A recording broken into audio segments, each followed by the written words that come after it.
ആ E D ഇന്നലെ വിളിച്ചിരുന്നില്ല. അറിയാലോ, നിങ്ങൾക്കറിയാലോ. ആ എന്താ ഒരു അസ്വാഭാവികതയില്ല. കൃത്യമായിട്ടുള്ള അക്കൗണ്ട്, അതിന്റെ റിട്ടേൺസ്, അതിന്റെ സംഭവങ്ങളൊക്കെ നമ്മൾ കൊടുത്തിട്ടുള്ളതല്ലേ.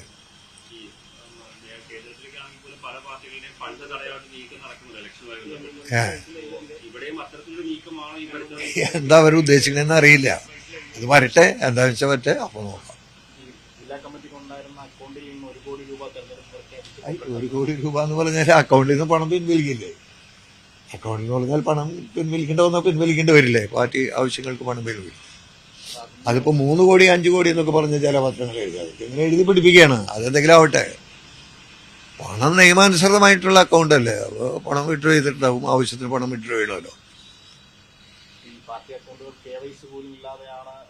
എന്നൊക്കെ അത് ആരാ പറയുന്നത്? ഇ ഡി അങ്ങനെ പറഞ്ഞ എനിക്കറിയില്ല. ഇതൊക്കെ വളരെ ഞാനത് 100 പ്രാവശ്യം പല പ്രാവശ്യം പറഞ്ഞിട്ടുള്ളതാണ്. CPM-നെ സംബന്ധിച്ച് ഒന്നും മറച്ചു വയ്ക്കാനില്ല, ഒന്നുമില്ല. അതതിന്റെ കൃത്യമായിട്ടുള്ള നിയമാനുസൃതം പ്രവർത്തിക്കുന്ന പാർട്ടി. അതിന്റെ അക്കൗണ്ട് സിസ്റ്റം കാര്യങ്ങളൊക്കെ വളരെ കൃത്യമാണ്. ഇതിപ്പോ എന്താ വെച്ചാല് LDF-ന്റെ ഒരു മുൻകൈ എല്ലാവർക്കും ബോധ്യപ്പെട്ടിട്ടുണ്ട് സംസ്ഥാനത്താകെ. തൃശ്ശൂർ ജില്ലയെ സംബന്ധിച്ച് പറഞ്ഞ 3 മണ്ഡലങ്ങളിലും, തൃശ്ശൂർ, ചാലക്കുടി, ആലത്തൂർ, ഈ 3 മണ്ഡലങ്ങളിലും നല്ല മുന്നേറ്റമാണ് LDF-ന്. LDF-ന്റെ മേൽക്കൈ എതിരാളികൾ വരെ മറ്റ് അംഗീകരിക്കുന്ന വിധത്തിൽ നല്ല നിലയിൽ മുന്നോട്ട് വരും. അപ്പൊ അതിന് തടയിടാൻ പറ്റുന്നൊരു പരിശ്രമമാണ്. ആരെന്ത് ശ്രമം നടത്തിയാലും അത് നടക്കാൻ പോണ കാര്യമല്ല. LDF നല്ല വിജയം കേരളത്തിൽ LDF-ന് ഉണ്ടാവും. തൃശ്ശൂർ ജില്ലയിലെ ഏറ്റവും നല്ല രീതിയിൽ LDF-ന്റെ 3 സ്ഥാനാർത്ഥികൾ വിജയിക്കും. അതിന് തടയാൻ ആർക്കും കഴിയില്ല. അതിന്റെ മോട്ടീവ് അതാണ്. രാഷ്ട്രീയമായിട്ട് LDF-നെ തളർത്താൻ കഴിയുമോ, അതിനൊരു അവസരമായിട്ട് എടുക്കുകയാണ്. അത് നടക്കാൻ പോകുന്ന കാര്യമല്ല. അതാണ് എതിരാളികൾ കാണുന്നത്. അതാണ് അതിന്റെ സംഭവം.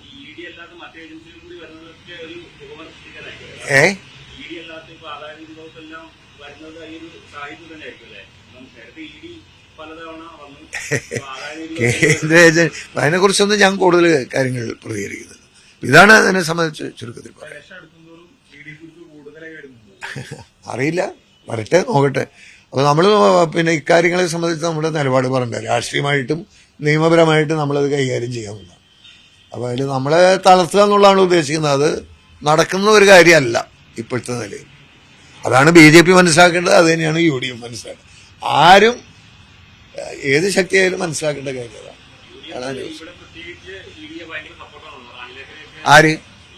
ഇന്നലെ അനിലേക്കര അല്ല, അയാളിപ്പോ ഓരോ ഞാൻ അതിനെ കുറിച്ചൊന്നും പറയാൻ നിൽക്കുന്നില്ല. വളരെ അവരുടെ ഒരു തലത്തിലേക്ക് താന്ന് സംസാരിക്കാൻ ഞാൻ ഉദ്ദേശിക്കുന്നില്ല.